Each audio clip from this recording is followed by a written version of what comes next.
Olá, muito bom dia! Mais uma vez aqui, desejando uma ótima segunda-feira a vocês. Quero agradecer o seu carinho, a sua audiência, a você ligadinho através do canal 24.2 pela operadora TVC, a TV Cabo aqui em todo o sul da Bahia. Quero agradecer também a sua audiência, o seu carinho, você ligadinho através do nosso canal do YouTube. Não esquece de fazer a sua inscrição, ativar o sininho, porque todos os dias entramos ao vivo com notícias da Bahia, Brasil e do mundo. E a gente bate aquele papo super legal, temos quadros especiais. Falamos sobre saúde, esporte, qualidade de vida, política, direito. E todos os dias, a partir das 10 horas, a gente tem esse encontro marcado. A gente bate esse papo aqui bem bacana, bem interessante. Olha, eu já quero iniciar aqui com o destaque do dia, que é a denúncia, então, do golpe. Irá acontecer, então, o julgamento pelo STF do ex-presidente Jair Messias Bolsonaro. E a segurança, então, foi reforçada para que possam ali os ânimos serem contidos e pode, então, aí tornar Bolsonaro e 7 aliados réus. O julgamento vai, então, até quarta-feira, 26 de março, e é dividido, então, em 3 sessões. O maior controle de acesso e também o policiamento serão reforçados para que outras medidas ali também sejam implementadas.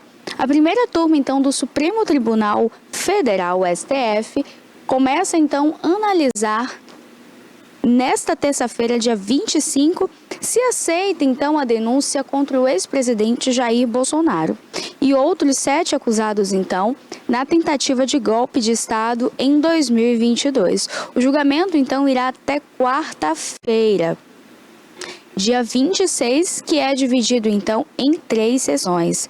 Para garantir ali toda a segurança na região, e também assegurar de que a realização do julgamento ela aconteça, a Secretaria de Polícia Judicial adotou medidas preventivas também com o apoio de segurança pública no Distrito Federal. Além disso, terá um maior controle de acesso, um monitoramento do ambiente, policiamento reforçado e equipes prontas com respostas de emergência. A Segurança Pública, então, e Polícia Militar do Distrito Federal ainda não fizeram uma atualização, então, sobre como será a fiscalização durante todo este julgamento. Então, até o momento, segue ainda aí uma segurança reforçada para esse julgamento no Supremo Tribunal Federal. Olha, hoje também é dia do Ela por Elas com a doutora Úrsula Matos. Dessa vez a gente vai falar aqui sobre casos que mexem realmente com o nosso emocional, que trazem também e despertam uma incerteza que a gente não entende até onde esse mundo vai. Dessa vez ela vai trazer aqui esses casos e vai dividir um pouco com a gente. E hoje é dia do quadro Ela por Elas, então pode rodar a vinheta nessa edição especial.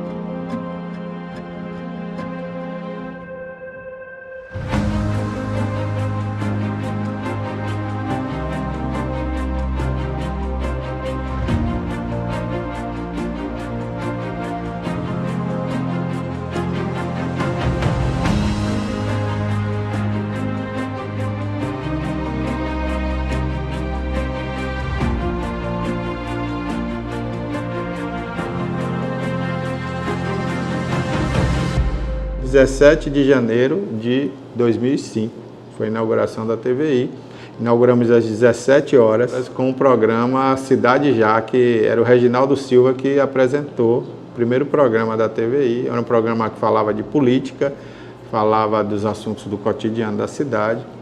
E daí até hoje nós nunca paramos, 20 anos fazendo uma programação 24 horas, a favor da região, que hoje pode dizer, nós temos um canal de TV por assinatura.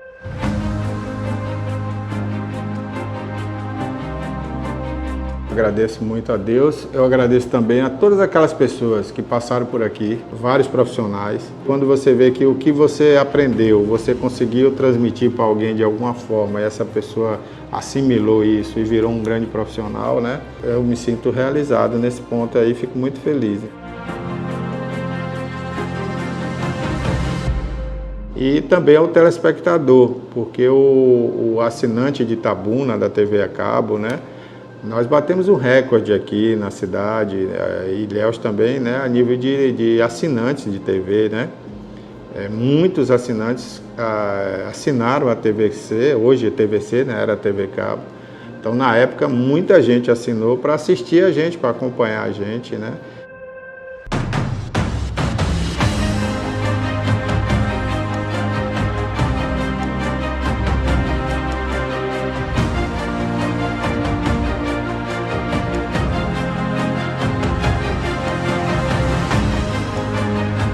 Então foi um recorde para uma cidade como Itabuna, chegou a um número muito alto e a gente ficou muito feliz. E repercutia tudo, e como repercute até hoje, tudo que a TVI faz, né? O público nos aceitou de uma maneira assim muito carinhosa e hoje a TVI é uma marca da cidade, é uma marca da região.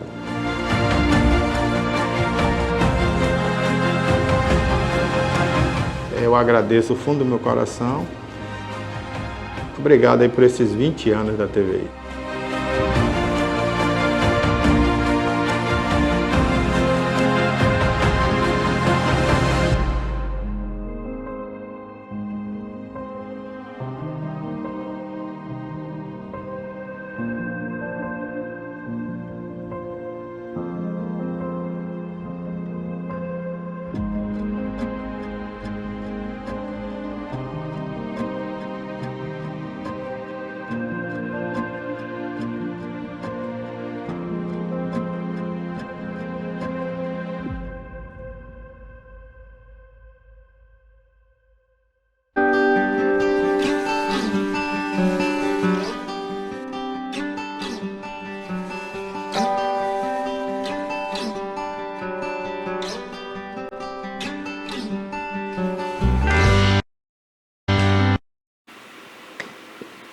Bom dia, bom dia, bom dia. Bom dia ainda, ó, pegando no tranco, porque a gripe me derrubou, passou como um trator sobre mim. Mas tô aqui, hein?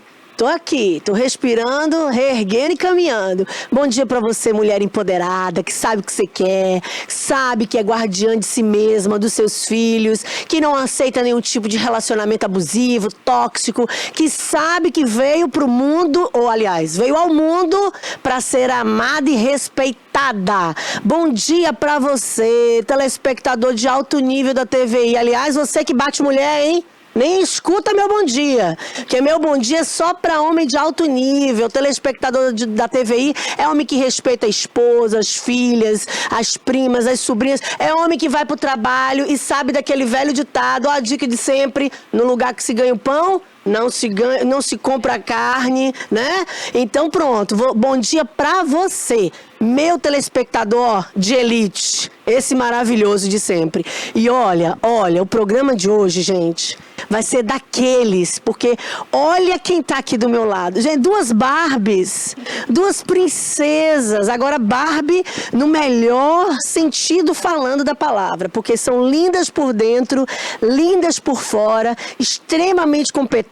Essa aqui, ó, se tornou uma paixão, porque quando eu vi o nível de entrega dessa mulher, com aqueles vídeos que foram feitos para narrar o caso da Priscila, meu Deus, eu disse não, só podia ser uma advogada extremamente sensível, humana, diferenciada, né? Diferente de tudo que a gente vê, só podia ser. Bom dia, Priscila, bom dia, doutora Natasha, sejam bem-vindas. Eu estou assim muito feliz em que pese o assunto não ser dos mais delicados, é extremamente espinhoso. Você que está me escutando, essa mamãe aqui foi vítima da troca de bebês no Hospital Manuel Novaes, em Itabuna. Não entendeu, não? Vou repetir. É enredo de filme ou de novela mexicana. O Hospital Manuel Novaes, aqui em Itabuna, protagonizou a troca de bebês da Priscila. É brincadeira? E eu quero que vocês saibam um pouco do contexto dessa história. Priscila, seja bem-vinda. Obrigada, Lúcia. Eu nem consigo imaginar o tamanho da sua dor, a loucura que você está passando desde quando você descobriu tudo isso. 2 anos. Meu Deus, mas eu quero ouvir você. Como que isso aconteceu? Quando você teve essa bebê? O que foi que aconteceu? Conta pra nós. 14 de dezembro de 2015 foi quando minha filha nasceu. E após 7 anos, o pai, né, chegou a pedir o DNA, fez, e com o resultado, quando deu negativo, veio diretamente me acusar sobre traição. E por eu ter a certeza de que ele era o pai da filha qual eu pari, eu falei, se não for sua, também não será minha. Entrei em contato com a Natasha e ela me orientou que eu fizesse o meu DNA para que a gente fosse atrás dessa situação. Que até então pensávamos em fraude da parte dele. Sim. Eu nunca imaginava. Quantos anos você era casada com esse camarada? Fiquei casada com ele 4 anos, mas eu já estava separada há 5. Sim. Ia fazer 5. E do nada ele pediu um exame de DNA, ou ele fez por conta própria? Ele fez por conta própria. Quando a gente já tinha uma briga sobre pensão alimentícia. E aí, no novo relacionamento dele, a esposa, né, a atual esposa dele, falou, essa menina não parece contigo. Provavelmente ela pode não ser sua. A bonitinha da vez, dando pitaco. A próxima. Isabela. A próxima do time. Preocupa não, mulher. Tu vai ser a próxima. Nem preocupa com isso. Sim, bom. E aí, devido ao nosso processo, né, a execução da pensão alimentícia, ele fez o DNA por conta própria. E aí já ligou te chamando daqueles nomes maravilhosos, né? Exato. Linda, poderosa, pra não dizer puta, vagabunda. Ó, pode xingar ao vivo? Foi Pode, leve, produção? hein? Pode? Foi leve. Foi leve? Foi bem pouco. É muito brincadeira um negócio desse? Pelo amor de Eu Deus. fui lá e fiz o meu DNA particular também.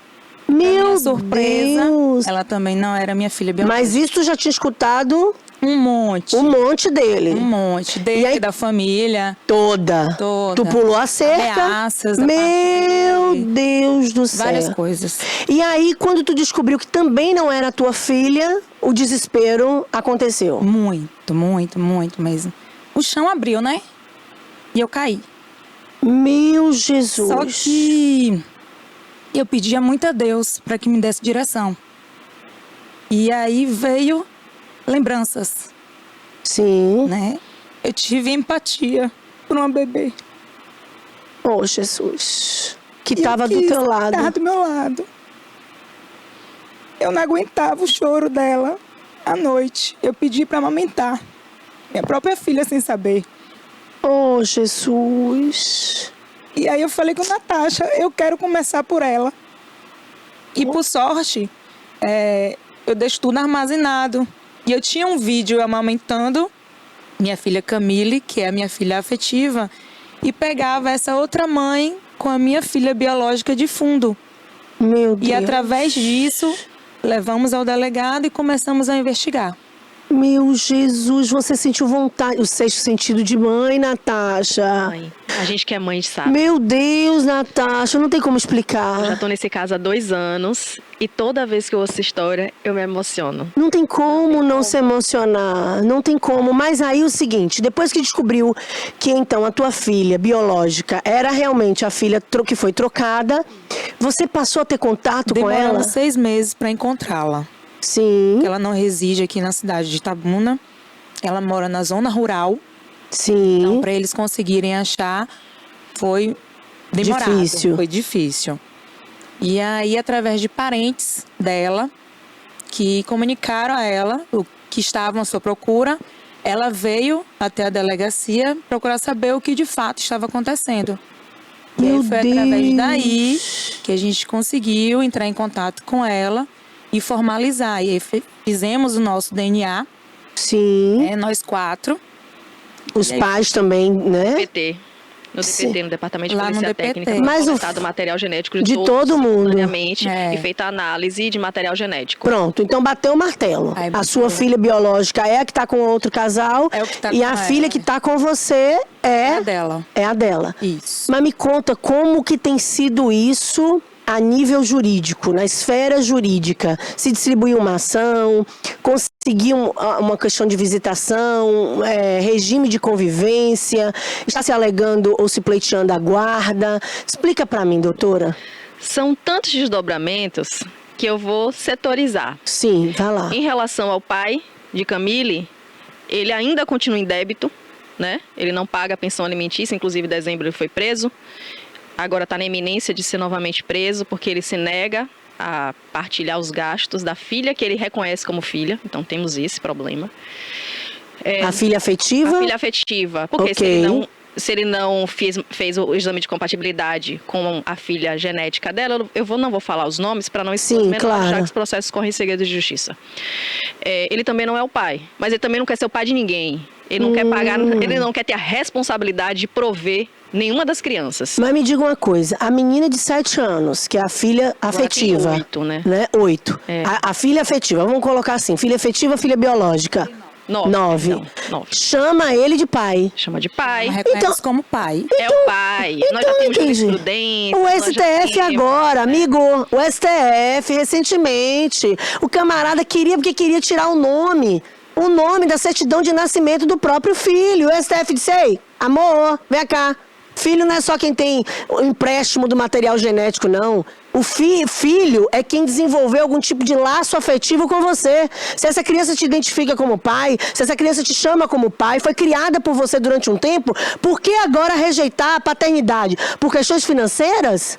Pelo amor de Deus, que nível degradante de ser humano é esse? Para! Uma criança de 8 para 9 anos, quantos homens estão aí querendo ser chamados de pai sem poder? Porque não tem fertilidade ou condição nenhuma para isso. E o senhor tem o privilégio de ser chamado de pai, e agora com 2 filhas. E está se esquivando do privilégio de ter filho, não é nem das obrigações, é do privilégio. Pelo amor de Deus, hein? Pelo amor de Deus. 8 ou 9 anos, a criança passando a não chamar ele de pai, e ele simplesmente agora... Não é minha filha. Não é minha filha. Então, Então não quer nem ligar para a menina mais, atender telefone, nem manter Tanto ele contato. quanto a família dele. É Esqueceram que ela existe. Há um brincadeira. ano. Meu entra em contato. Então Nada. pronto. Então vamos esperar a expedição do mandado de prisão. Porque... do novo. Do novo. Da renovação. É, porque é o que precisa. É o que precisa como medida pedagógica. Não é nem vingança, hein? É medida pedagógica. Vai me ouvindo.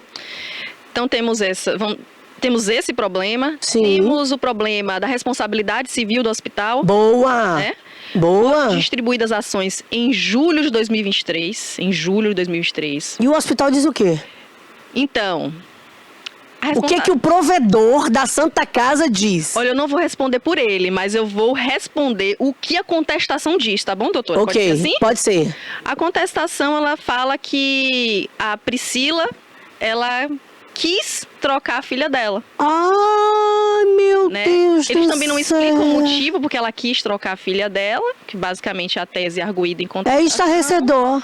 E Sendo que eu já saí do centro cirúrgico, porque foi uma cesariana de risco, já com a minha filha afetiva nas minhas pernas. sem acompanhante. Meu Deus. Ela não teve direito a não acompanhante? teve direito a Me acompanhante. privaram. Por Nem quê? ela, nem a outra mãe teve direito a Por acompanhante. que, gente? Esse é um problema Não recorrente, permitiram. né? Que havia, inclusive, doutora, eu também, no meu parto, que foi particular, Bradesco Nacional Top, eu também fui privada de ter uma acompanhante. Na Santa Na Casa. Santa Casa, eu entrei com ação indenizatória, teve sentença. Meu Deus. título de E indenização o Ministério moral. Público ainda não foi acionado? Para uma ação indenizatória coletiva. Alô, Ministério Público, nós não estamos aqui falando sobre coisas que gostaríamos que acontecesse no mundo jurídico. Nós estamos falando de direitos que estão sendo vilipendiados pela Santa Casa. E, aliás, eu vou dizer mais. Se na contestação da Santa Casa está dizendo que ela teve a intenção de trocar a filha, a Santa Casa agora, provedor, você é o representante legal da Santa Casa.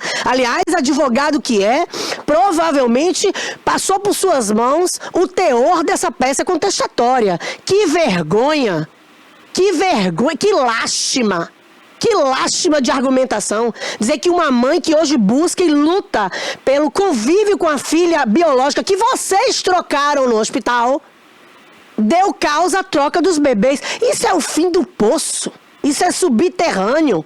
E, aliás, tudo isso aconteceu por inércia, por irresponsabilidade de vocês, que não permitiram que essas duas gestantes tivessem o direito aos seus respectivos acompanhantes. Porque se os pais ou qualquer outro familiar tivesse lá acompanhando essas mulheres, possivelmente esses bebês não teriam sido trocados. Já começou tudo errado. Aliás, tá onde essa ação indenizatória contra o hospital? Tá na terceira vara. Aqui de Itabuna. Inclusive, eu gostaria de parabenizar o juiz da vara, extremamente diligente. O processo encontra-se saneado, já está em fase, já concluiu todas as etapas. Boa! Como é o nome, gente? Doutor André. Doutor André é uma maravilha. Eu só ouço coisas maravilhosas desse juiz. Aliás, deixa eu te contar uma coisa. Outro dia um médico aí acusado por mais de 35 mulheres de estupro e importunação sexual distribuiu uma ação contra mim. E a ação foi para tirar um vídeo que eu fiz no Instagram. E eu não fui citada nesse processo. Eles pediram liminarmente a retirada do vídeo. Eu descobri o processo, olha incluindo outra coisa, mas porque eu quero falar do doutor André. Eu não conheço o doutor André, assim, pessoalmente, já fiz 1 ou 2 audiências há muito tempo atrás, mas não conheço. Mas eu só ouço coisa boa. E quando a gente tem que tacar a pedra, a gente taca, não taca? Então quando a gente tem que elogiar, a gente tem que elogiar. E aí, antes de que completasse 24 horas da distribuição da ação, esse cara negou a liminar. Disse não. Nós vivemos num país que é livre, democrático, ela tem o direito de se expressar. Sequer tocou no nome do médico, não vou retirar o vídeo. Resultado, menos de 30 dias depois dessa decisão, a equipe jurídica do médico Mangabeira, que foi acusado por mais de 35 mulheres de estupro, importunação sexual e, enfim, assédio sexual, outras coisitas mais, peticionou nos autos, retirando a ação, desistindo da ação. Né? Então, assim, eu percebi o nível da grandeza do doutor André na fundamentação daquela decisão. Por quê? Porque quando nos toca diretamente, a gente acaba se envolvendo, né? E eu não fui citada, eu fiquei sabendo do processo pelas redes sociais, porque a equipe jurídica fez questão de espalhar aí para o Oziel. Beijo, Oziel! Pro Verdinho, para outras pessoas. O número do processo era meia-noite, o povo estava me ligando. Úrsula, o médico enfim. E doutor André foi o juiz da causa. E eu fiquei extremamente sentida com aquela decisão, emotiva. Eu disse, gente, a minha esperança de que realmente a justiça existe está em juízes como esse. Então, doutor André, não lhe conheço pessoalmente, mas mais uma vez estou aqui, ó, de frente de uma profissional falando bem do senhor. E que bom que eu estou ouvindo mais um elogio a seu respeito. Então foram distribuídas... Úrsula, só vou fazer um parêntese. Eu tenho que mandar um beijo pra minha filha Ágata. Ai, mande! Beijo pra Ágata da mamãe. A mamãe ama você, Ágata. Que linda! Os meus também cobram. Lourenço e Valentina, manda beijo, Priscila. Sim, Cauê, Camille. Beijo, filhos. E pros outros dois? Pra minha enteada, Sofia, que é uma filha. Sim. Pra Yasmin. Eita, coisa linda. Sim, vamos voltar. Então, foram distribuídas as ações. Tem as ações principais, que é Priscila e a filha afetiva, mas também tem as ações do dano colateral, que é o dano ricochete. Sim. Todo o núcleo familiar que sofreu. Claro. O avô que nunca conviveu com a neta. Sim. A avó, o irmão. Sim.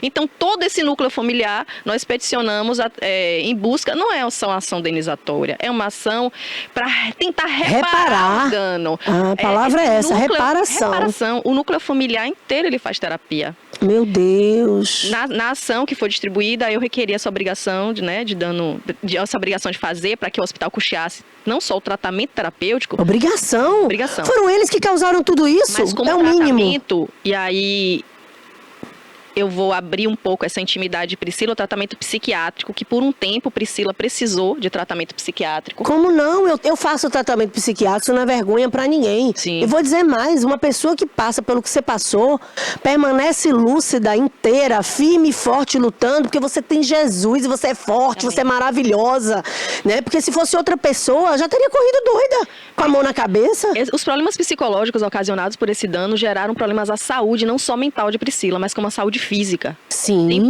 Hoje Priscila tem problemas de taxas hormonais. Meu Deus. Problemas basilares mesmo de subsistência. Não é pra menos. Não é pra menos. Então, essas ações foram distribuídas, como eu falei, ela já está em fase final. A ação já está em fase final Sim. mesmo, já encaminhando para a sentença.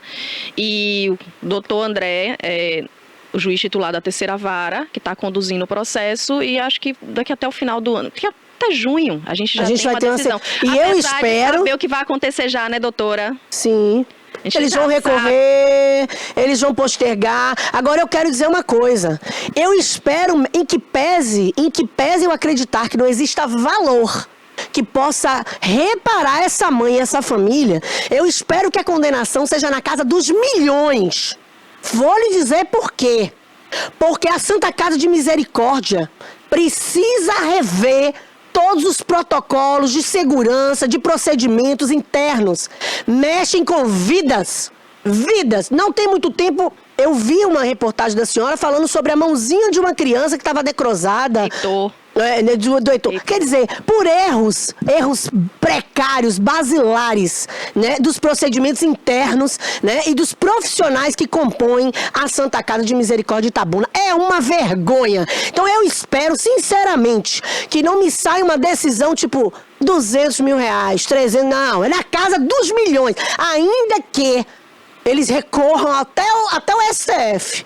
Mas tem que manter na casa dos milhões a condenação. Vou lhe dizer por quê. Primeiro, porque dinheiro nenhum repararia o dano que essas crianças... Eu nem falo da mãe, que é uma adulta, do pai, que é adulto, de toda essa bagunça familiar que o hospital criou para esses dois núcleos familiares. Eu falo do interesse, do melhor interesse dessas duas crianças. Eu falo de todos os princípios constitucionais que a Santa Casa de Misericórdia vilipendiou em relação a essas duas crianças. Eu nem vou falar dos pais, gente. Não vou falar dos avós, dos irmãos. Eu vou falar das duas crianças que se transformaram em objeto de erro crasso, erro. Nossa Deus, me faltam palavras para adjetivar o comportamento e os procedimentos atrapalhados e irresponsáveis da Santa Casa de Misericórdia ao trocar 2 bebês numa maternidade. É o fim da picada. Ponto. Falei. Agora, me diga uma coisa. E em relação à possibilidade da Priscila visitar e ter contato com a filha biológica? Temos esse outro problema, porque inicialmente, quando nós ingressamos com as ações, as duas famílias, elas já tinham entrado em uma composição extrajudicial de que haveria convivência. Convivência a cada 20 dias, porque doutora Úrsula, Priscila mora em Itabuna e a criança mora na zona rural de Serra Grande. Desculpa, é uma função chegar até lá. Sim. Quase 2 horas para ir, Meu 2 Deus, horas para uma via voltar. cruz. Aí Meu você tem que respeitar o horário que Fora o gasto, né? Meu Jesus. Mas aí tinham feito uma composição inicial extrajudicialmente que daria Tava o direito dela ver. Eu Sim. fiz o acordo direto com a outra genitora. E aí já tinha quanto tempo que você já estava conseguindo ter contato com 1 sua ano. filha? 1 ano já. 1 ano. 1 ano visitando a menina. Isso. E aí você... Buscando a finais de semana. Trazendo pra Itabuna, Trazendo. para conviver com os outros irmãos. Com um núcleo familiar Boa! biológico dela. Que lindo! Que maravilha! Irmãos, minha família paterna, materna. Extremamente importante para a saúde mental dessa criança, as relações de afeto. E você percebeu que ela se sentiu acolhida? Muito. Ela era muito à vontade com a gente. Nunca deu trabalho, nunca foi aquela criança para pedir para ir embora, eu quero ir para casa. Nunca, ela nem cogitava. Já sabíamos, chegamos na sexta, vamos embora no domingo. Às vezes ela pedia para ficar até um pouco mais, Sim, né, no domingo e tal. E a gente sempre saía período da noite já, sim. para poder devolvê-la. Mas por que 1 ano só? Tudo isso aconteceu há 2... E tem quanto tempo que esse acordo inicial deixou de ser cumprido? O acordo vinha sendo feito, no entanto, a gente entrou no problema das férias. Priscila Sim. queria conviver nas férias. Priscila dá oportunidade para os filhos de ir para parques aquáticos, de fazer viagens, para que os filhos dela tenham acesso. Logo, a criança biológica dela também poderia ter esse acesso. Sim. E aí foi que nós enfrentamos o primeiro problema. Priscila queria que ela convivesse uma parte das férias e foi negado. Entramos com a ação de regulamentação de guarda e convivência com acréscimo da multiparentalidade. A gente não pediu em nenhum momento para que o nome, nem o registro parental da outra mãe fosse excluído. Não. Ai, que coisa linda, Só quis agregar. gente. Que sensibilidade. A outra mãe é mãe. Mãe é quem cria. Só que também a mãe de cá, que pariu, que gostaria de criar, ela queria ter o acesso. Ela queria ter a filha dela por perto. Claro. Então, por que não somar, né? Claro. Então, ela queria viajar e nós entramos com essa ação justamente para regulamentar. Daí começou os problemas, a vedação. Hoje, Priscila encontra-se sem contato, nem virtual, com a própria filha. Há quanto tempo? Faz 5 4 meses. meses. Há Faz 4 meses, ô mãezinha, mãezinha, me escuta, mãezinha. Olha, deixa eu te contar, eu sei que, aliás, eu não posso nem imaginar o furacão que passa na tua mente, o tsunami, a oscilação de emoções que você enfrenta. Porque a Priscila também está enfrentando, vocês foram vítimas de toda uma situação. Mas veja, nesse momento, a separação vai gerar ainda mais traumas e consequências drásticas e nefastas para o emocional da tua filha biológica e para a tua filha afetiva. Nesse momento, a união dos dois núcleos familiares é a melhor alternativa, mãezinha. Pensa em você, mas pensa na Priscila. E mais do que pensar na Priscila, pensa nas tuas 2 filhas, tanto a afetiva que está contigo, quanto a biológica que também precisa de você. E, aliás, deixa eu voltar aqui. Uma das melhores formas de você comprovar para o judiciário de que Priscila em momento nenhum deu causa a essa troca absurda e, portanto, essas argumentações da Santa Casa são absolutamente desarrazoadas, injustificadas, para não dizer cruéis e me utilizar de outros nomes que me vêm à mente, mas a língua segura, né? É mostrar para o judiciário que ela está buscando a regulamentação da guarda, a convivência, pedindo o acréscimo do sobrenome. Doutora, eu acho que eu nem preciso mostrar isso. Para que eu convença o magistrado da verdade processual de que realmente nenhuma mãe gostaria de trocar uma filha. É brincadeira. Eu não preciso nem provar isso. É muito baixo, que argumentação pífia, Nenhuma mãe pode desumano. Tipo, você... Propositadamente, eu fico imaginando o cenário que se criou na cabeça dos representantes legais da Santa Casa. Olha, de noite ela Depois deve de uma ter... cesárea. De noite, depois de uma cesárea, ela deve ter levantado da cama dela, achou a bebezinha do lado mais bonitinha, sei lá, uns olhinhos assim diferentes. Ah, eu vou trocar esse bebê aqui.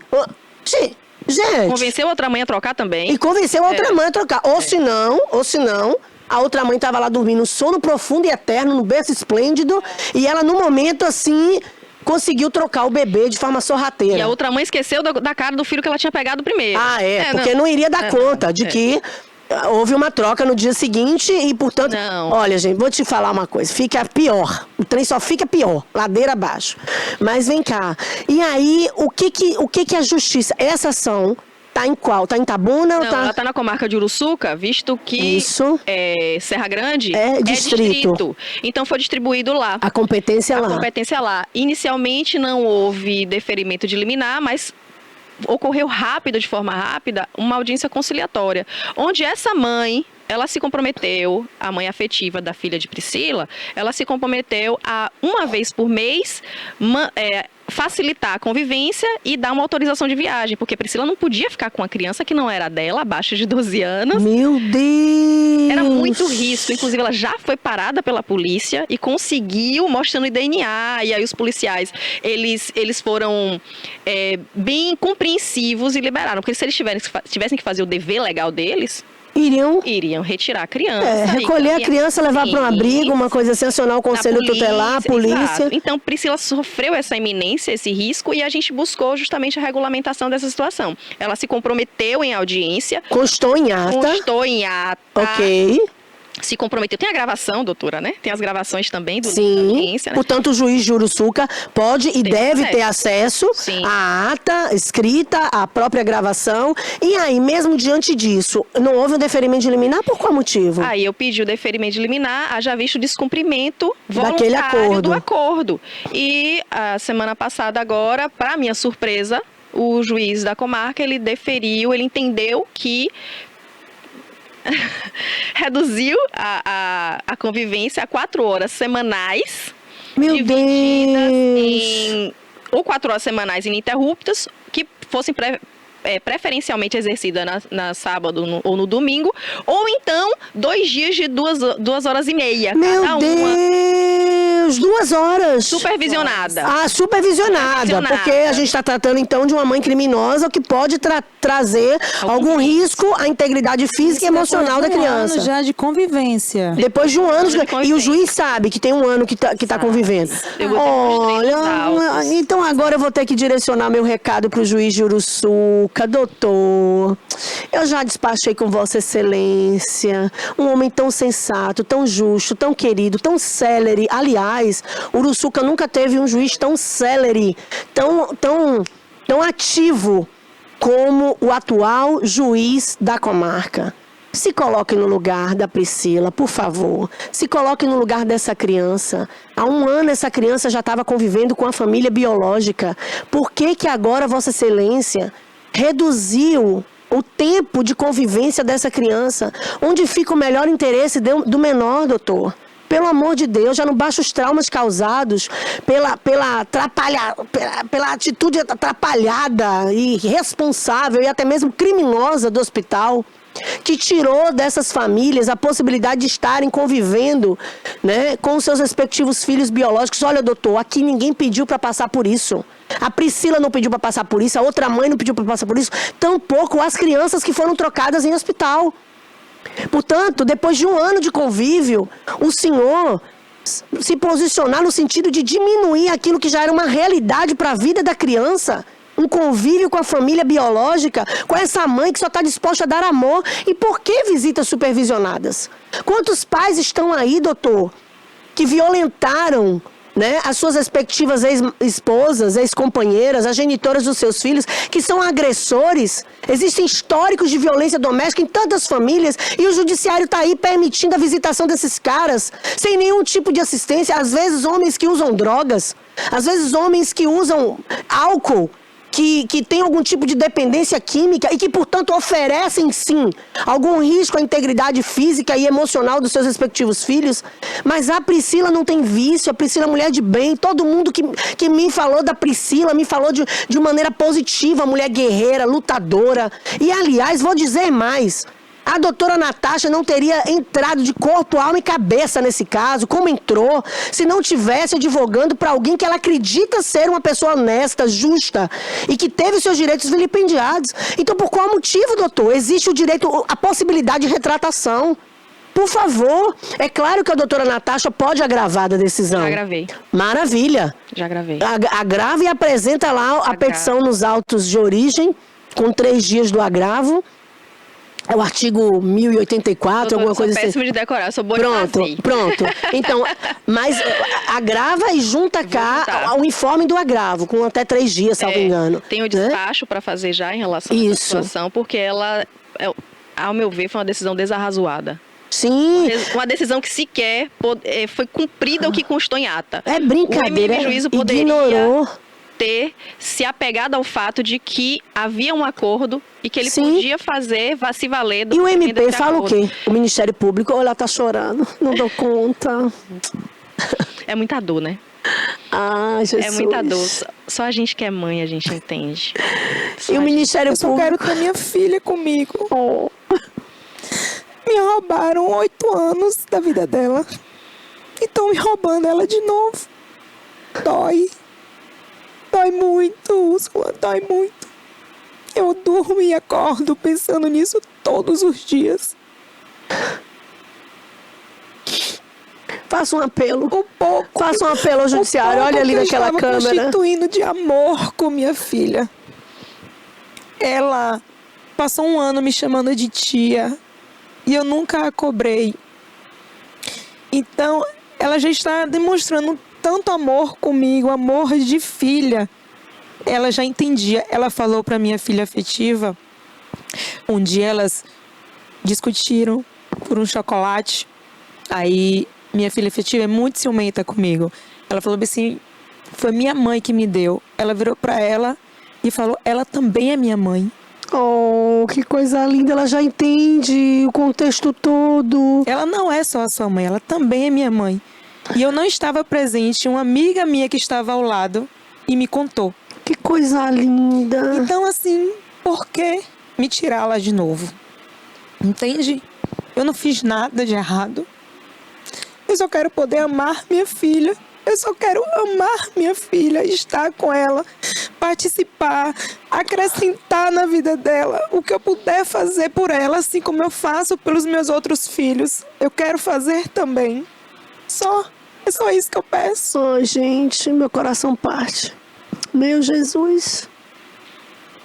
Mas eu acho que ainda há possibilidade de retratação do juízo de origem, na medida em que for noticiado em que houve interposição do agravo de instrumento, e se não colocar a mão na consciência para voltar atrás dessa decisão, que é um pouco difícil mesmo, mas quem sabe vou fazer com que esse apelo da Priscila chegue nas mãos do juiz de Uruçuca. Eu me comprometo a fazer um corte disso e a entregar pessoalmente, se for o caso. Eu me comprometo de fazer isso. Que o tribunal, então, modifique. Porque nesse país a gente precisa acreditar que existe a justiça, gente. Como a senhora mesmo mencionou, vou falar você, tá? Fale você mesmo fale, mencionou, fale. Nós temos inúmeras decisões dando a guarda compartilhada para pais e mães que apresentam risco para o outro genitor, ou que são dependentes químicos, ou de... Priscila não apresenta nenhum tipo de risco. Inclusive, na contestação, que já foi apresentada a contestação nessa ação de guarda, a parte ré, que é a outra mãe, ela não falou nada sobre a pessoa de Priscila, que desabonasse a conduta dela. Não tem como falar. Não existe nada. Então, a gente fica realmente reflexivo. Se a parentalidade tem que ser exercida pela letra da lei, igualdade de condição, por que não 50% para essa mãe, 50% para outra, pelo menos nas férias? Sim. E que aos finais de semana alternados, doutora, nós estamos falando em 365 dias. Sim, sim. E essa mãe vai ter direito a 12 turnos, 12 dias no ano, porque somando, né, os turnos, sim. 12 dias no ano. É muito pouco. Que decisão desarrazoada é essa? Muito pouco. Que pai, que mãe, que filho consegue conviver e chamar o outro de pai, de mãe, de filho com 12 dias por ano? Olha, doutor, imagina o senhor, imagina sua esposa no hospital, imagina o filho de vocês sendo trocados e agora um juiz dizer que deve conviver 2 horas por semana. Sabe, é uma loucura isso. Pelo amor de Deus, se coloca no lugar dessa mãe, se coloca no lugar dessa criança que já teve o privilégio de conviver 1 ano com a sua família biológica. Doutor, pelo amor de Deus, processo não é letra morta da lei, processos envolvem vidas. Processos envolvem vidas. Aquele CPF escrito ali é uma pessoa de carne e osso, é outra pessoa de carne e osso, é uma criança de carne e osso com sentimentos, sabe? Se coloca no contexto da situação, se coloca no lugar dessa criança, dessa mãe, e percebe que essa decisão é uma decisão completamente injusta. Será que se estivesse no lugar da Priscila, o senhor se contentaria a viver e a conviver com seu filho biológico depois de 8 anos que lhe foi arrancado, apenas 2 horas por dia? Claro que isso não é justo, doutor. E eu espero com muita sinceridade, do fundo da minha alma, do meu coração, que o Tribunal de Justiça reforme essa decisão, levando em consideração o melhor interesse do menor, levando em consideração... O Ministério Público diz o quê? É isso que eu estava aqui perguntando e não concluí. Fala o quê? Até o momento, eu não quero ser injusta em relação ao processo, são tantos, mas eu não... Ele falou que vai esperar a decisão de mérito e vai esperar o desenrolar do estudo social, que inclusive nessa última decisão agora, que estabeleceu as 4 horas semanais ou 2 turnos, 2 dias de 2 horas e meia, foi determinado o estudo social e para que depois possa ser reavaliado a convivência. Mas se uma convivência já estava acontecendo há 1 ano, o estudo psicossocial deveria acontecer para que depois saísse uma liminar ou saísse a liminar, levando em consideração aquilo que já estava acontecendo. Perfeito. O que está acontecendo nos bastidores do processo? A criança já está tendo convívio com a família biológica, ponto. Então agora eu vou decidir assim, vai continuar existindo convívio nas condições que foram estabelecidas em audiência, ponto. E agora, em caráter de urgência, vão mandar fazer o estudo psicossocial.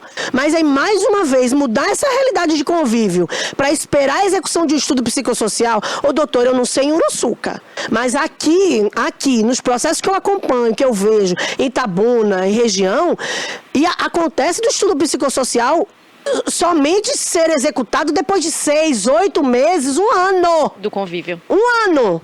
Então, não é uma coisa assim que o juiz determinou e fez. A não ser que ele peça em caráter de urgência e coloque, inclusive, data. Eu quero que até tal período esse estudo psicossocial esteja na minha mão. Fora isso, existem milhares de estudos psicossociais para se fazer. E, na verdade, em comarcas do interior tem uma assistente social e uma psicóloga para tudo. Ele determinou que os autos voltassem conclusos depois do estudo de psicossocial 3 meses. Então, 3 meses vai ficar nesse regime de Nesse eco, né? De 2 horas por dia. Não chega nem a isso, porque só para eu sair de lá do ambiente residencial dela e vir em Itabuna, eu levo quase 2 horas. Demora mais na estrada Eu do vou que fazer o com a quê? criança. Dentro do carro com a minha filha. Meu Jesus, é surreal. E ainda visitas assistidas. Assistida. Agora, o juiz fundamentou o porquê das visitas assistidas? Porque, assim, visitação assistida, gente, eu entendo completamente a viabilidade dela e a necessidade dela, volto a repetir, para casos em que o menor esteja possivelmente exposto, a sua integridade física e emocional esteja aí em perigo. Mas qual o perigo que a Priscila, que quer dar amor, que tem dado amor no último ano para essa criança, oferece para ela? Nenhum. Amor de ser amada demais, é isso? E de deixar a criança em dúvida se ela ama mais a mãe biológica ou a mãe afetiva? Pelo amor de Deus. Pelo amor, vocês estão revitimizando essa criança duplamente. Não só os adultos, eu nem falo dos adultos. Eu só falo das crianças. Vocês não entendem o que significa isso a curto, médio e longo prazo na cabeça de uma criança que está passando por isso sem pedir. Sem pedir, essa é a verdade. Amor é uma das poucas coisas que a gente não consegue dividir, só se multiplica. Boa. Né? A criança, ela não pertence à mãe, ela não pertence ao pai. Verdade. Ela pertence aos genitores também.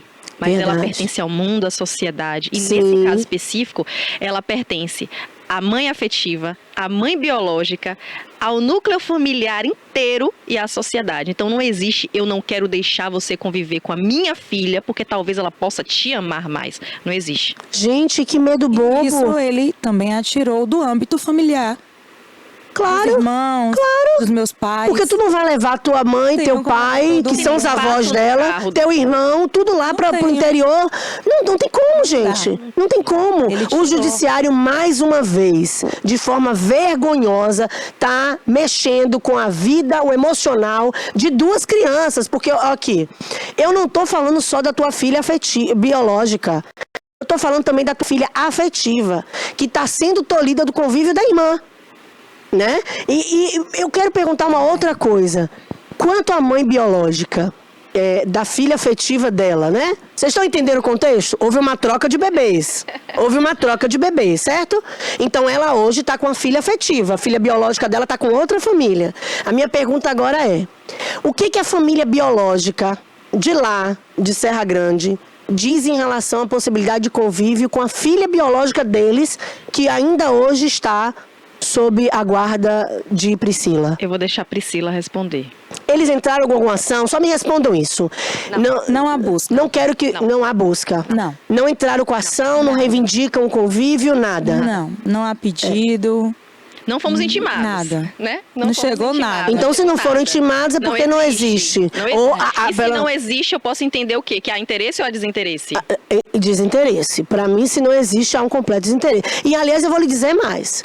Mesmo que, eventualmente, tenham distribuído a ação e ainda você não tenha sido citada sobre o processo para tomar conhecimento dele, Sim. se uma mãe biológica agora quer reatar essa convivência, ela pode muito bem ligar. Oi, Priscila, passa o telefone para minha filha, eu queria falar com ela. Gente, a produção já disse que encerrou. Eu tinha papo com vocês aqui para 3 dias. Pensa uma dupla que eu amei. Obrigada. Olha, foi Jesus que fez com que a Natasha aparecesse no seu caminho e vice-versa. Não tenha dúvida disso. E vocês terão o nosso apoio até o deslinde desse feito. E eu dou a minha palavra mais uma vez em recortar o seu apelo e encaminhar para o juiz da vara de Uruçuca. E outra coisa, tão logo saiba quem são os desembargadores na condição de comunicadora, além nem de advogado, de comunicadora. Eu faço questão de saber quem são os desembargadores para encaminhar cortes dessa entrevista, inclusive do seu apelo, para os desembargadores, porque não é possível que não pulse coração e emoção dentro desses julgadores. Eles não são vestidos só de toga e não são de alumínio. Eu quero concluir essa entrevista da seguinte forma. Eu sei que você já desabafou, já fez um apelo, mas eu queria que você direcionasse a tua fala para a tua filha. Eu queria que você olhasse para aquela câmera ali e você dissesse para sua filha tudo que você sente. Conseguir, né? Se conseguir. E você estendesse ao judiciário um apelo de mãe, no fundo do teu coração.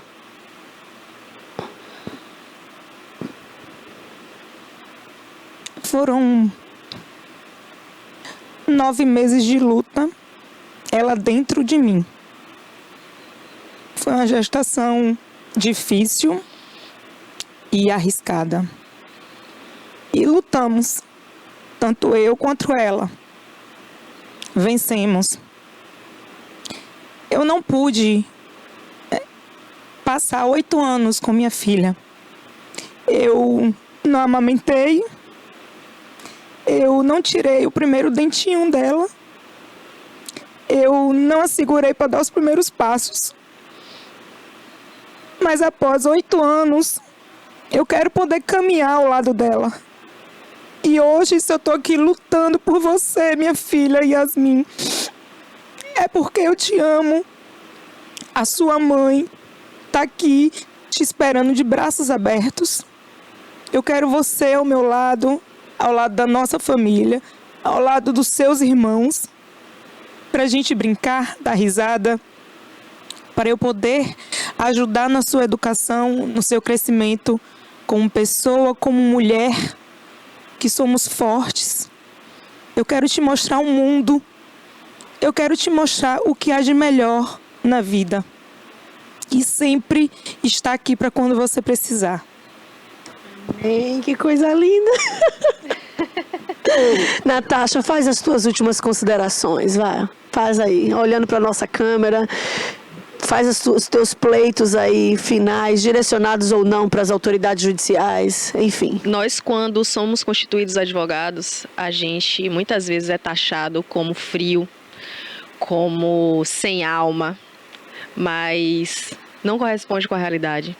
Nós somos profissionais extremamente sensíveis, que entendemos a dor de vocês e conseguimos transferir na letra para pedir por vocês.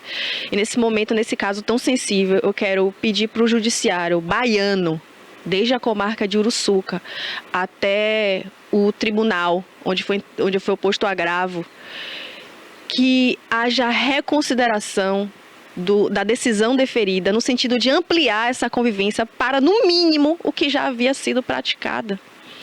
Nós não temos apenas uma criança e uma mãe biológica. Nós temos uma criança, uma mãe, uma outra filha, outro filho. Nós temos um núcleo, nós estamos lidando com vidas que são extremamente sensíveis. Temos do lado de cá uma mulher que passa por um processo desde que descobriu de depressão, de ansiedade, que luta pela sua subsistência. E é em nome de Priscila, em nome da filha dela, afetiva, que eu venho através do meio de comunicação, rogar para que o judiciário seja justo e que urja com o máximo de rapidez com essa decisão. Então esse é meu apelo, doutora Úrsula. Coisa linda! Ela fala e advoga com a alma.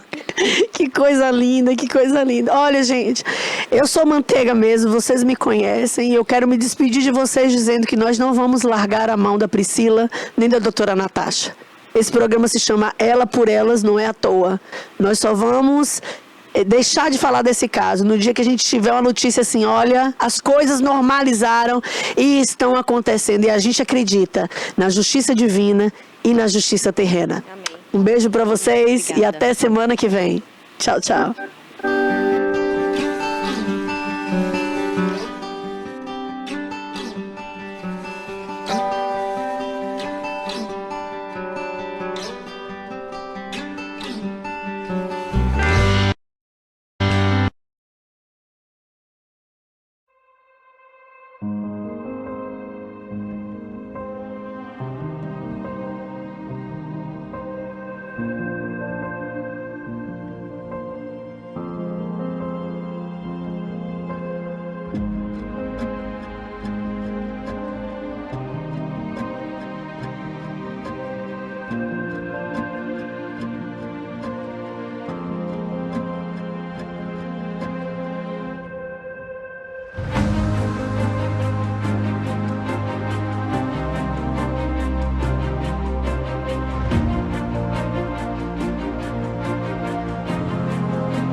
Dia 17 de janeiro de 2005, foi a inauguração da TVI.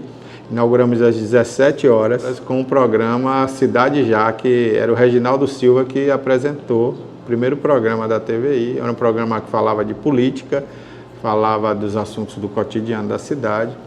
E daí até hoje nós nunca paramos, 20 anos fazendo uma programação 24 horas, a favor da região, que hoje pode dizer, nós temos um canal de TV por assinatura.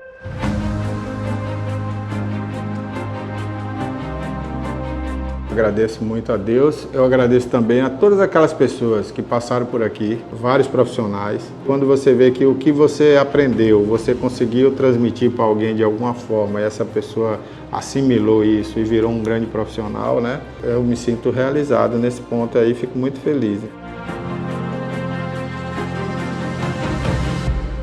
E também ao telespectador, porque o assinante de Itabuna, da TV a cabo, né? Nós batemos um recorde aqui na cidade, e Ilhéus também, né? A nível de assinantes de TV, né? Muitos assinantes assinaram a TVC, hoje a TVC, né? Era a TV Cabo. Então, na época, muita gente assinou para assistir a gente, para acompanhar a gente, né?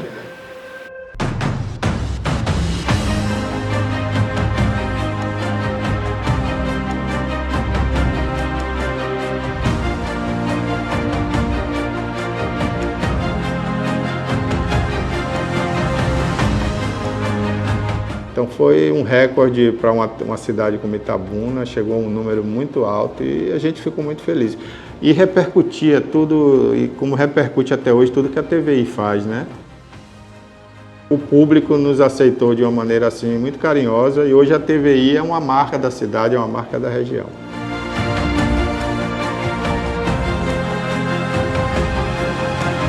Eu agradeço do fundo do meu coração. Obrigado aí por esses 20 anos da TVI.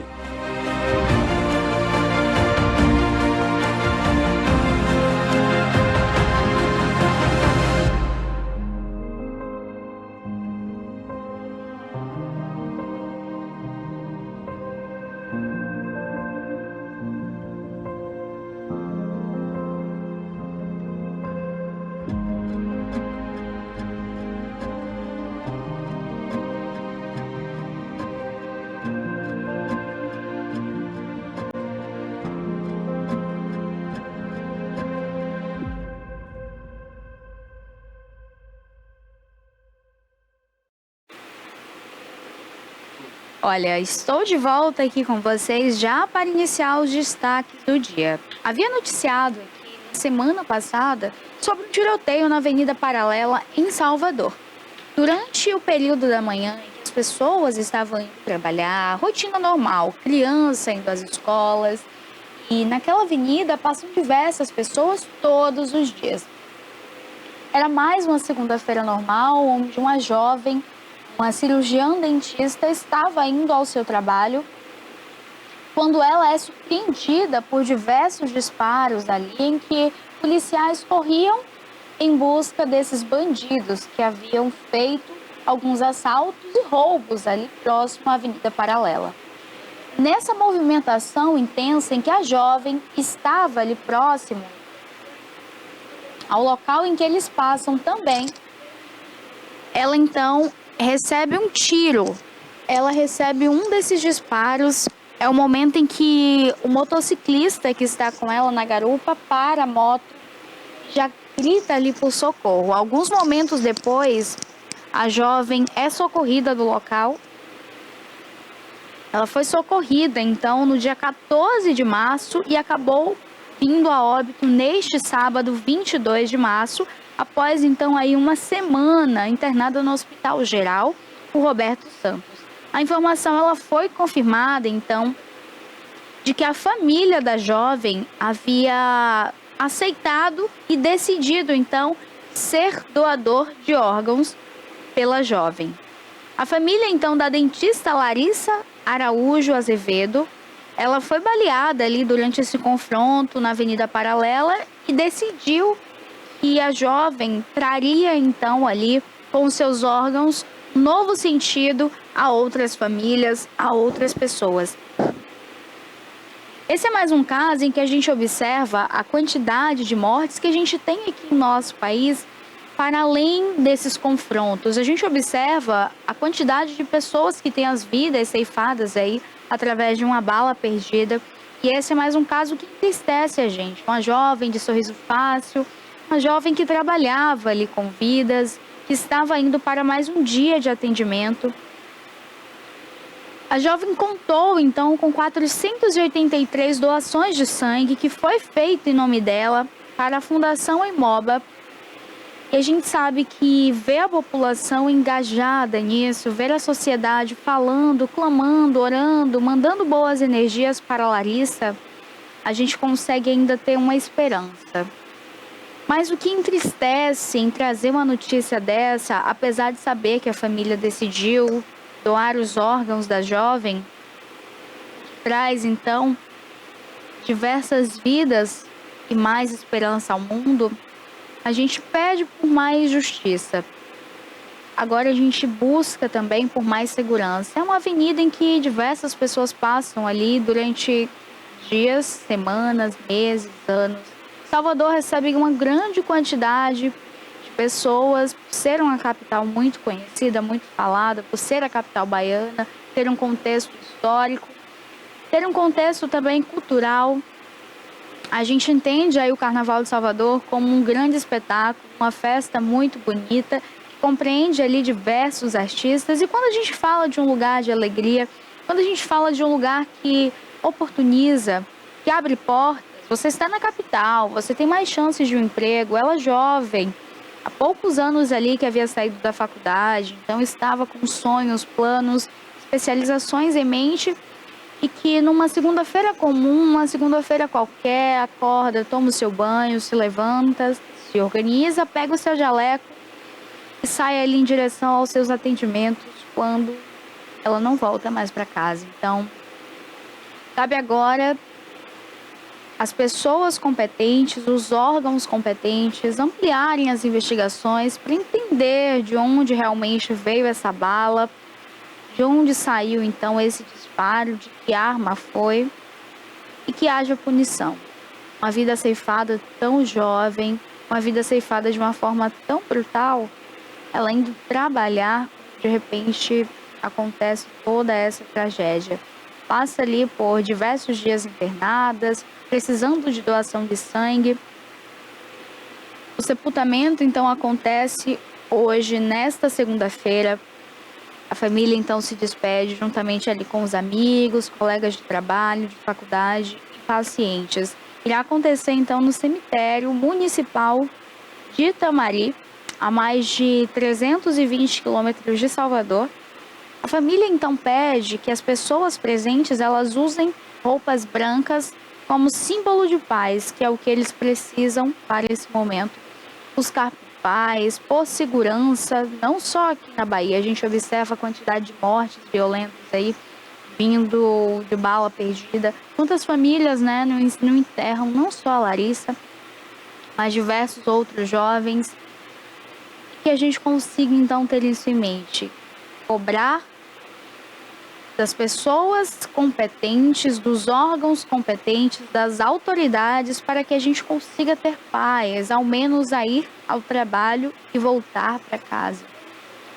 Uma jovem com sonhos, então fica os nossos sentimentos, os nossos pêsames pela família da Larissa, a dentista que foi morta, então, a tiros, e foi atingida por bala perdida na Avenida Paralela, em Salvador. Olha, uma outra coisa que eu quero conversar com vocês é sobre o atentado ali, que é considerado golpe de Estado. Aconteceu, então, ali em janeiro de 2022, esse atentado.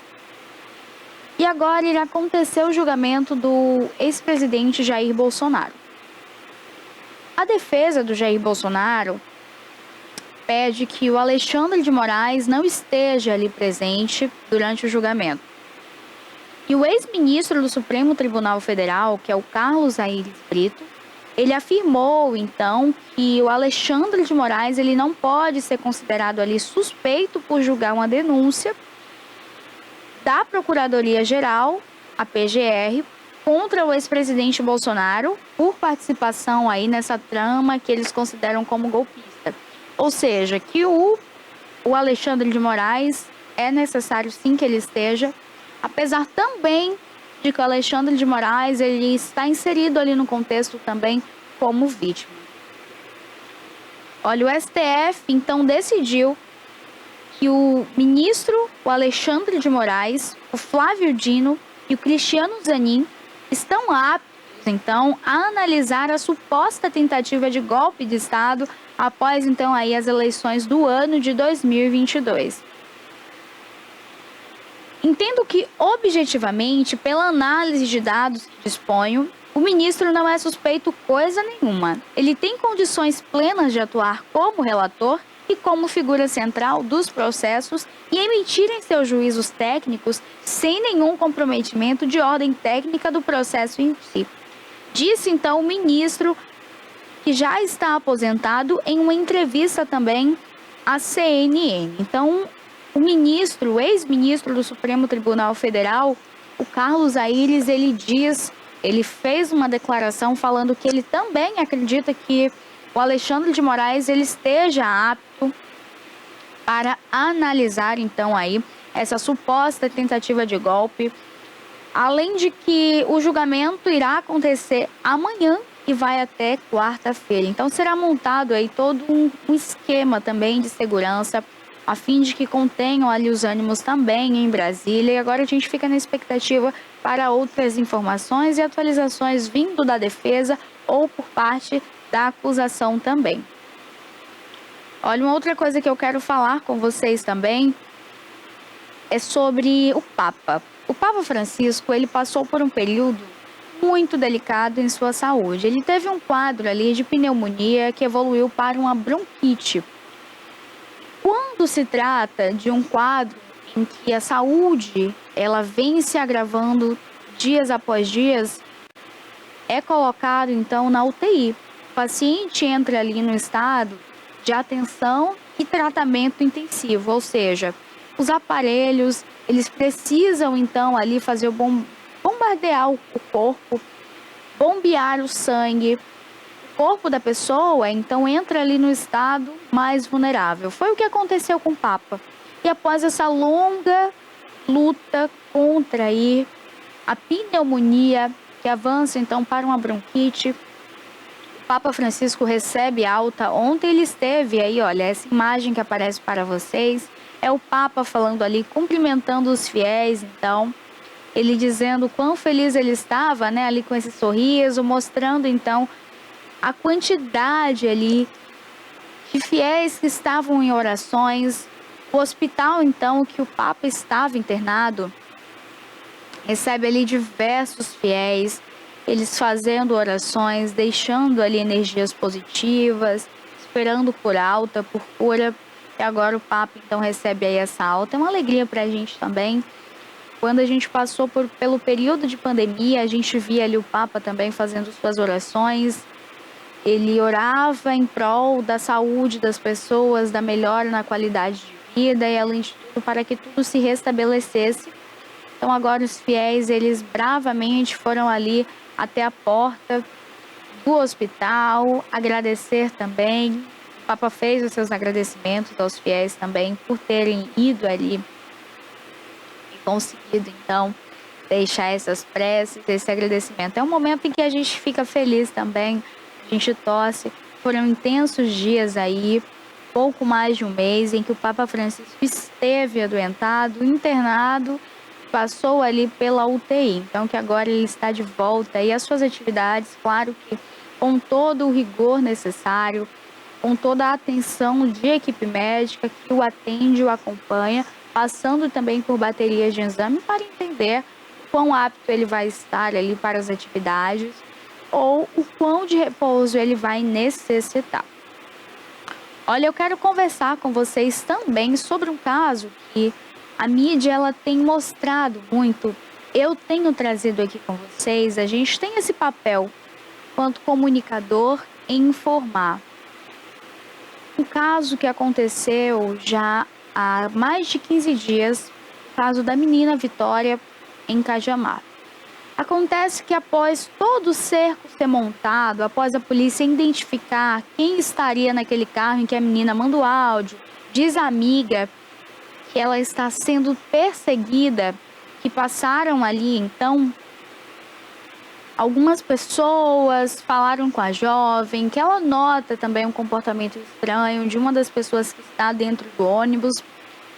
Dessa vez, a polícia conseguiu identificar, para além do suspeito de ter matado a Vitória, alguns pontos específicos durante ali uma declaração que é julgada como confissão, algumas inconsistências. Quando a jovem ela some, quando a Vitória ela entra no período ali em que ela perde o contato, ela fala com a amiga e perde o contato com a família, perde o contato com essa amiga, o pai tenta fazer algumas ligações, ninguém atende. 4 dias depois, o pai tenta ligar na expectativa de encontrar a filha ou de que recebesse alguma notícia ou que ao menos aquilo tudo fosse um pesadelo, que a menina voltasse para casa ou atendesse. Ele faz essa ligação para o telefone de Vitória, quando então o telefone atende. A menina desaparecida há 4 dias e faz um silêncio nessa ligação que chama muita atenção do pai. Alguns segundos depois em que a ligação é atendida, a pessoa finaliza, a pessoa desliga e o pai tenta retornar e não consegue mais contato.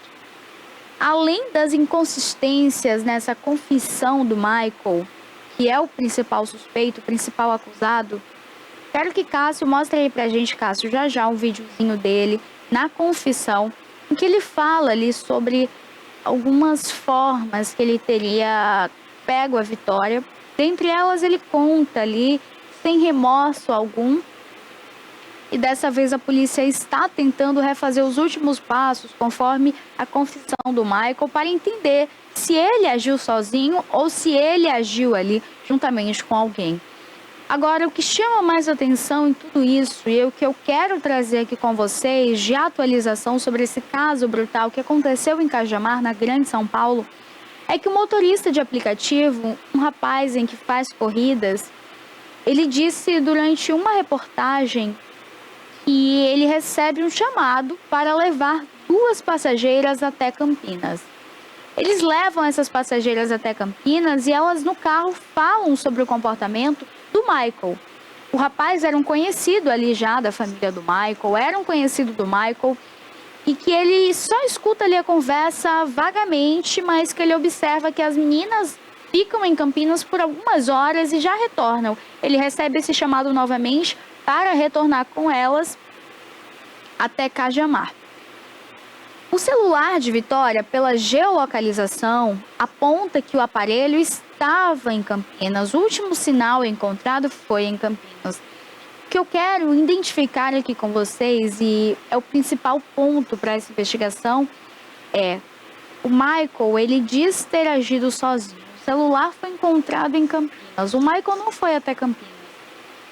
Essa corrida que foi feita até Campinas e que eram ali, olha, pessoas ligadas ao Michael, por que não acontece uma investigação em cima disso? A família da Vitória também, ela já declarou ali que não acredita nessa suposta confissão. Eles não acreditam que o Michael tenha agido sozinho, que para além de tudo, é tudo uma farsa, é tudo uma mentira.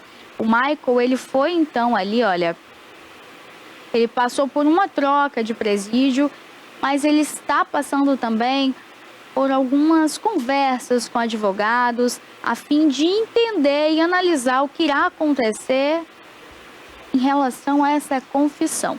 Segundo os advogados de Michael, ele não teria feito confissão, que ele havia sido agredido. Porém, o Michael pediu que a mãe fosse até a delegacia, que ele iria contar tudo.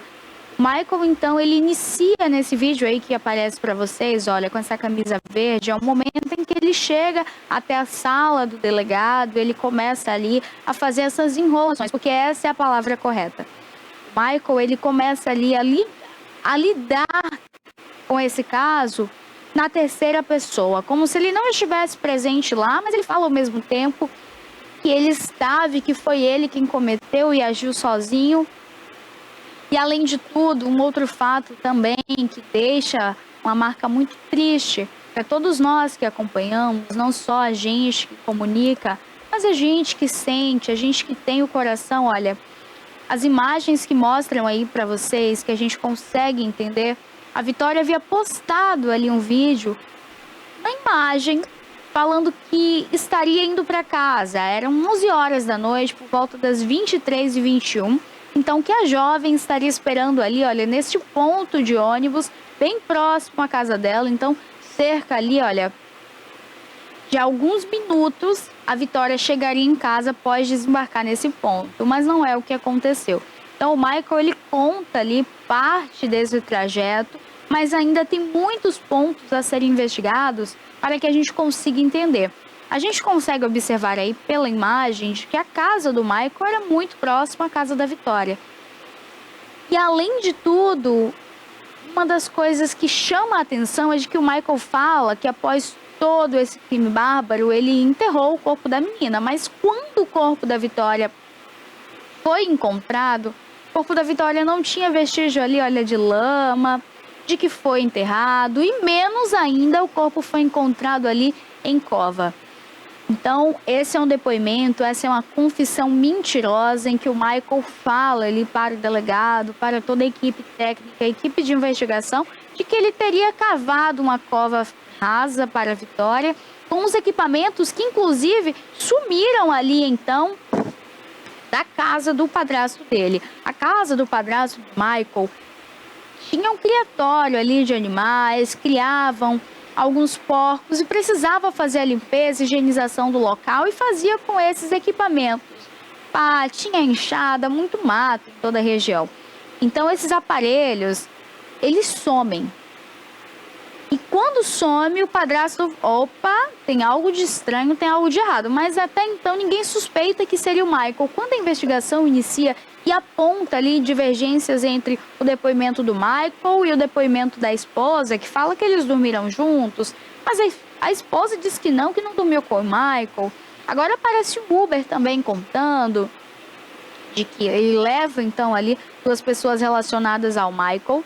As imagens, elas mostram aí, para além de um crime bárbaro, um crime que foi premeditado, um crime que merece ser solucionado, que a família de Vitória hoje, olha, consegue lidar com essa dor de uma forma que a gente vê.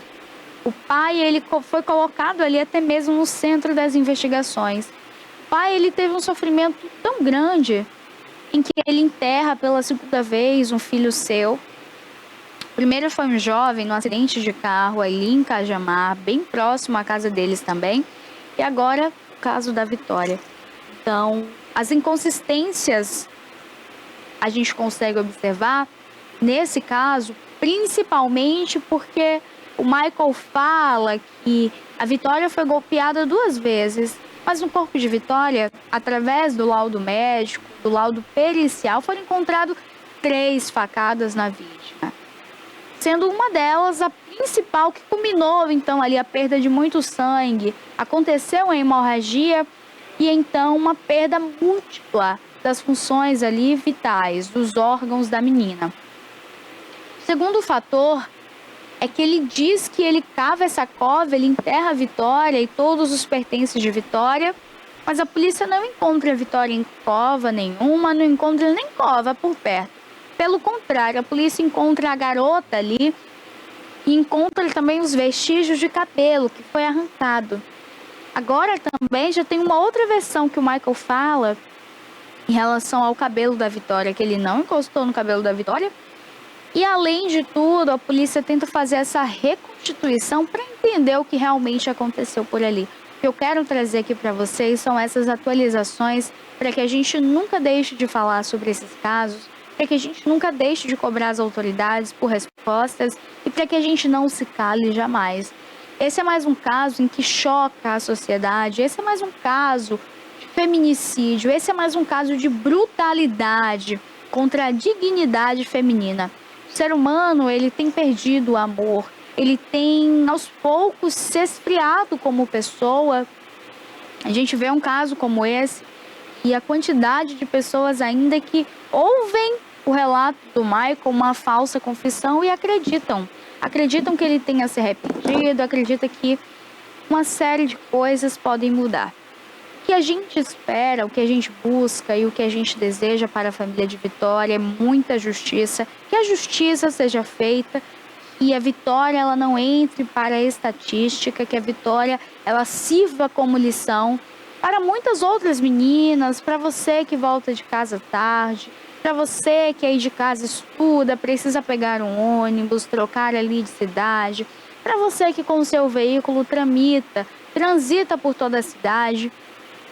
Fique atento, converse com seus amigos, com a sua família, o menor sinal de perigo, demonstre ali, olha, quem está próximo a você, fale com alguém, manda sua localização, porque os áudios da amiga da Vitória, que a garota enviou ali, que mostrou à polícia, conseguiu então montar ali um quebra-cabeça para que o circo fosse se fechando, conseguisse entender ali com algumas pistas e decifrar, então, esse crime bárbaro. Então, você de casa, você mulher que nos assiste, que nos ouve, que você tenha paz, que a gente consiga encontrar nossa segurança, que a gente consiga sair nas ruas, que a gente consiga trabalhar, voltar para casa em segurança, sem medo. Mas que ao menor sinal de perigo, ligue para a polícia, busque por ajuda, fale com o familiar, conte. Descreva as características físicas, o carro, a moto, a bicicleta, a cor da roupa, se tem tatuagem, se não tem, manda foto, porque a gente precisa parar. O mundo ele está vivendo uma fase em que as mulheres sofrem, entra para a estatística e mais uma vez a gente vê famílias chorando. E esse bandido aí, olha, sendo tratado dessa forma, né? Com comidinha, ele dorme, acorda, come. A Vitória não, a Vitória tá presa. Quem fica preso é quem perde a vida. Tá? Então, amanhã eu retorno aqui com vocês com outras notícias, com mais informações, tanto do caso Vitória, com atualizações, quanto diversos outros casos, tanto de Itabuna quanto a nossa Bahia, Brasil e mundo. Estamos já chegando ao final e eu quero agradecer o seu carinho, a sua audiência diária, você pelo canal 24.2 ou através do nosso canal do YouTube.